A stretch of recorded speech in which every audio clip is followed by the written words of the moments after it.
नमस्कार विद्यार्थी मित्रांनो, पाटील एमपीएससी वर्ल्ड या आपल्या यूट्यूब चॅनलमध्ये आपलं सहर्ष स्वागत. तर या व्हिडिओमध्ये आपल्या सामान्य विज्ञान या विषयामधील एक महत्त्वाचा टॉपिक तो म्हणजे जीवनसत्वे याचा आपला अभ्यास करायचा आहे. याच्यावरती आयोगानं ज्या पद्धतीने प्रश्न विचारलेले आहेत किंवा असे प्रश्न जे विचारले जाऊ शकतात अशा पद्धतीचा डेटा आपण कव्हर करण्याचा प्रयत्न करणार आहे. एकंदरीत जी ट्रिक आहे ती फक्त रासायनिक नावं लक्षात ठेवण्यासाठी आपण वापरणार आहे. इतर गोष्टी जसं की स्त्रोत आणि अभावामुळे होणारे रोग हे आपण जनरली समजून घेतलं तरी आपल्या लक्षात राहू शकतं. तर आपण जीवनसत्व हा जो टॉपिक आहे याच्या सुरुवात करूया. याच्यामध्ये जीवनसत्व म्हणजे काय, तर शरीराची वाढ आणि कार्य सुरळीतपणे चालण्यासाठी अल्प प्रमाणात लागणारी परंतु अत्यावश्यक अशी पोषणद्रव्ये. म्हणजे जीवनसत्वे म्हणजे अशी पोषणद्रव्ये आहेत की जी अल्प प्रमाणात लागतात परंतु ती अत्यावश्यक असतात. ती नसताना किंवा त्यांच्या अभावामुळे आपल्याला विविध प्रकारचे रोग होऊ शकतात. तर जीवनसत्वे ही अल्प प्रमाणात का असेना पण तर आपल्याला ती अत्यावश्यक असतात. आता हे जीवनसत्व म्हणजेच व्हिटॅमिन ही जी संज्ञा आहे ही संज्ञा फुक यांनी दिली होती. तर फुक हे नाव लक्षात ठेवा की व्हिटॅमिन ही जी संज्ञा आहे ही त्याने दिली होती. याच्यावरती एकदा प्रश्नसुद्धा विचारण्यात आला होता.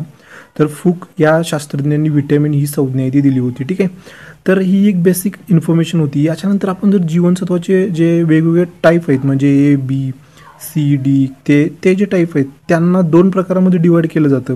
एक म्हणजे पाण्यात विरघळणारी वॉटर सोल्युबल जीवनसत्वे आणि मेदात विरघळणारी जीवनसत्वे जसं की फॅट सोल्युबल त्याला म्हटलं जातं. ठीक आहे, आता ही लक्षात कशी ठेवायची पहा. इथं मेदात विरघळणारी जी आहे ती के ई डी आणि ए म्हणजेच क ई ड आणि अ जीवनसत्व ही जी आहे ती मेदात विरघळतात. आणि ही लक्षात कशी ठेवायची, तर असं समजा की किडा जो आहे किडा तो मेदात विरघळतो असं एक इमॅजिन करून लक्षात ठेवा. आणि किडा हाच वर्ड या आपण जीवनसत्वापासून इथं तयार केला आहे KEDA म्हणजेच किडा. तर किडा मेदात विरघळतो. याच्यापासून आपल्याला जी चार आहेत ती मेदात विरघळणारी लक्षात राहतील. आता शिल्लक राहिलेली बी आणि सी ही जी जीवनसत्व आहेत ही पाण्यात विरघळतात. आपल्याला माहिती आहे सी जीवनसत्व ही लिंबूवर्गीय जी फळं असतात जसं की लिंबू वगैरे, लिंबू असेल संत्री असेल याच्यापासून मिळतात आणि ती अगदी इझिली पाण्यामध्ये विरघळतात. तर ती पाण्यात विरघळणारी बी आणि सी आहेत. ठीक आहे, तर किडा हा मेदात विरघळतो. या ट्रिकवरून आपण मेदात विरघळणारे लक्षात ठेवूया. तर हे दोन प्रकार झाले याचे. आता आपण वन बाय वन जी रासायनिक नावं आहेत जीवनसत्वांची ती आधी समजून घेऊयात. याच्यासाठीची जी ट्रिक आहे ती आपल्याला काय लक्षात ठेवायचं आहे की रथात एक ट्रॉफी हे जे स्टेटमेंट आहे ते आपल्याला लक्षात ठेवायची. इथं आपण इमेज दाखवलेली आहे, आपण हे कनेक्ट करून लक्षात ठेवा. एक ट्रॉफी आहे ती कशात आहे तर रथामध्ये आहे. तर ही जी आहे ती आपली ट्रिक आहे. आता आपण या रथात एक ट्रॉफी या स्टेटमेंटपासून वेगवेगळी रासायनिक जी नावं आहेत जीवनसत्वांची ती कशी लक्षात ठेवायची हे समजून घेऊयात. तर रथात या वर्डमध्ये र आणि था याच्यापासून र पासून आपल्याला जीवनसत्व अ ज्याला रेटिनॉल हे त्याचं रासायनिक नाव आहे. त्याच्यामध्ये रेटिनॉल असतं त्याच्यामुळे याला रेटिनॉल हे रासायनिक नाव देण्यात आलेलं आहे.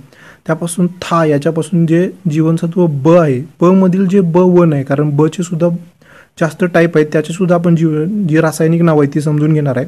तर जीवनसत्व B1 जे आहे त्याला थायमिन असं सुद्धा म्हटलं जातं. त्याच्यानंतर त हा वर्ड इग्नोर करा. याच्यानंतर जे शब्द होता एक याच्यामध्ये ए पासून जीवनसत्व सी याच्यामध्ये ॲस्कॉर्बिक ॲसिड असतं. आपल्याला माहिती लिंबूमध्ये ॲस्कॉर्बिक ॲसिड असतं तर हेच ते आहे. त्याच्यानंतर क या वर्डपासून कॅल्सिफेरॉन जीवनसत्व ड आपल्याला माहिती आहे जीवनसत्व डचा उपयोग जे आपले हाडं असतात त्यांना स्ट्रॉंग करण्यामध्ये होतो. तर कॅल्सिफेरॉन हे जीवनसत्व ड याचं रासायनिक नाव आहे. त्यानंतर ट्रॉफी या वर्डपासून आपण जीवनसत्व ईसाठी टोकोफेरॉन आणि जीवनसत्व के याच्यासाठी फायलोक्विनॉन. ठीक आहे, फायलोक्विनॉन. तर रथात एक ट्रॉफी आणि या वर्डपासून या ABCDE आणि के या जीवनसत्वांची जी रासायनिक नाव आहेत ते आपण लक्षात ठेवूयात. याच्यानंतर ब जीवनसत्वाचे जे व्हेरियस टाईप्स आहेत तर त्या टाईप्समधील सुद्धा आपण रासायनिक नाव लक्षात ठेवण्याचा प्रयत्न करूया. त्याच्यासाठी एक इथं ट्रिक आहे पहा. काय झालं आहे की थोर रायाची म्हणजे हा समजा की हा एक थोर राया याचं नाव राया आहे आणि हा थोर आहे असं समजा आणि याची निकोपॅन्ट बायो नावाच्या व्यक्तीने पळवलेली आहे. कशी तर फोन करून. ठीक आहे, तर हे स्टेटमेंट आपलं ट्रिक स्टेटमेंट काय सांगतं की थोर रायाची निकोपॅन्ट पळवली बायोने फोन करून. ठीक आहे, आता या एक वर्डपासून आपल्याला बीचे जे टाईप आहेत जीवनसत्व बीचे जे सगळे टाईप आहेत त्यांची रासायनिक नावं लक्षात ठेवायचे आहेत. आता पहा थोर रायाची निकोपॅन्ट याच्यामध्ये जे थोर आहे ते B1 साठी थायमिन आपण मगाशीच हे सुद्धा पाहिलेलं आहे. रथात एक टॉपिक तिथं थापासून आपण थायमिन लक्षात ठेवलं होतं. त्याचप्रमाणे इथं सुद्धा B1 जे आहे ते थोर या वर्डपासून थायमिन तयार होते. त्यानंतर रायाची याच्यापासून रायबोफ्लेविन जे जीवनसत्व B2 साठी वापरण्यात आलेलं आहे. त्याच्यानंतर निकोपासून निकोटिनामाइन. ठीक आहे, जे B3 साठी येते आणि पॅन्ट यापासून पेंटेथेनिक जे B5 या जीवनसत्वाचं रासायनिक नाव आहे. याच्यानंतरची जसं की पळवली बायोने फोन करून, ठीक आहे. याच्यात पळवली या वर्डपासून पायरिडॉक्सिन आपल्याला लक्षात ठेवायचं जे B6साठी, आणि बायोने यापासून बायोटिन जे B7साठी, फोनवरून यासाठी जे फॉलिक ॲसिड असतं आपलं, जे की लोह, आपल्याला लोह जास्त आपल्या शरीरात जे लागतं ते लोह जे आहे ते हे पुरवत असतं. तर B9 हे फॉलिक ॲसिडसाठी, आणि करून B12 कोबालमिन याच्यापासून, तर हे कोबालमिन यासाठी करून, ठीक आहे. तर एकंदरीत B12पर्यंतची ही जी नाव आहेत ती आपल्याला या ट्रिकनुसार लक्षात ठेवता येईल. आपण ट्रिक परत एकदा रिवाईज करूया. थोर रायाची निकोपॅन्ड पळवली बायोने फोन करून, ठीक आहे.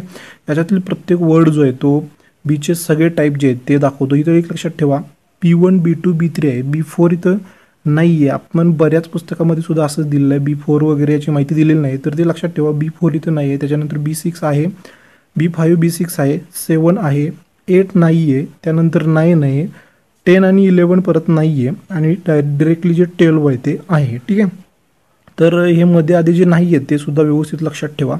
तर ही ट्रिक तुम्हाला कळाली असेल. याच्यानंतर आपण जी व्हिटॅमिन्स, त्यांचे सोर्स किंवा त्यांच्या कमतरतेमुळे होणारे जे रोग आहेत हे समजून घेऊयात. व्हिटॅमिन ए जे असतं ते आपल्या डोळ्यामध्ये जे रेटिनॉल असतं पहा, डोळ्यातील जे शंकू आणि दंडपेशी असतात, तर तिथं कार्य करण्यासाठी हे मदत करतं. आणि याच्या अभावामुळे आपल्याला काय होतं, तर रातांधळेपणा होऊ शकतो.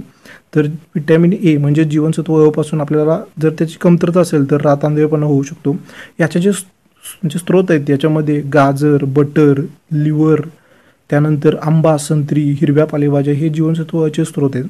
व्हिटॅमिन सी याचा जर आपण विचार केला तर याच्या अभावामुळे आपल्याला स्कर्वी हा रोग होऊ शकतो. आणि स्कर्वी या रोगामध्ये आपल्या हिरड्यामधून रक्त येण्याचं होतं किंवा दात आपले जे आहेत ते कमकुवत होतात. तर याचं जे काम आहे ते हे काय करतं, तर कोलिजन नावाचं जे प्रथिन असतं ते बनवतं. त्याचबरोबर आपली संयुजी ऊती आहे ती बनवण्यासाठी याचा महत्त्वाचा रोल असतो. तर व्हिटॅमिन सीचे जे स्रोत आहेत हे मगाशीच मी तुम्हाला सांगितलेलं आहे की लिंबूवर्गीय फळे, संत्री, आवळा, म्हणजे एकंदरीत जी अस्कॉर्बिक ॲसिड असतं ते याच्यामध्ये असतं. तर ही जी लिंबूवर्गीय फळे आहेत याच्यापासून आपल्याला व्हिटॅमिन सी भेटतं. आणि सी हे वार्धक्याविरुद्धचं, म्हणजे आपल्याला जास्त एजड दिसण्यापासून प्रोटेक्ट करतं, त्याच्यामुळे याला वार्धक्याविरोधी जीवनसत्व असं सुद्धा म्हणलं जातं. त्यानंतर येतं ते vitamin D. Vitamin D J असतं त्याच्या कमतरतेमुळं लहान बाळांमध्ये रिकेट्स हा रोग होतो, आणि प्रौढांमध्ये सुद्धा हाड कमकुवत होणारा ऑस्टेमेलासिया हा रोग होतो. हे दोन्ही रोग लक्षात ठेवा, रिकेट्स आणि ऑस्टेमेलासिया.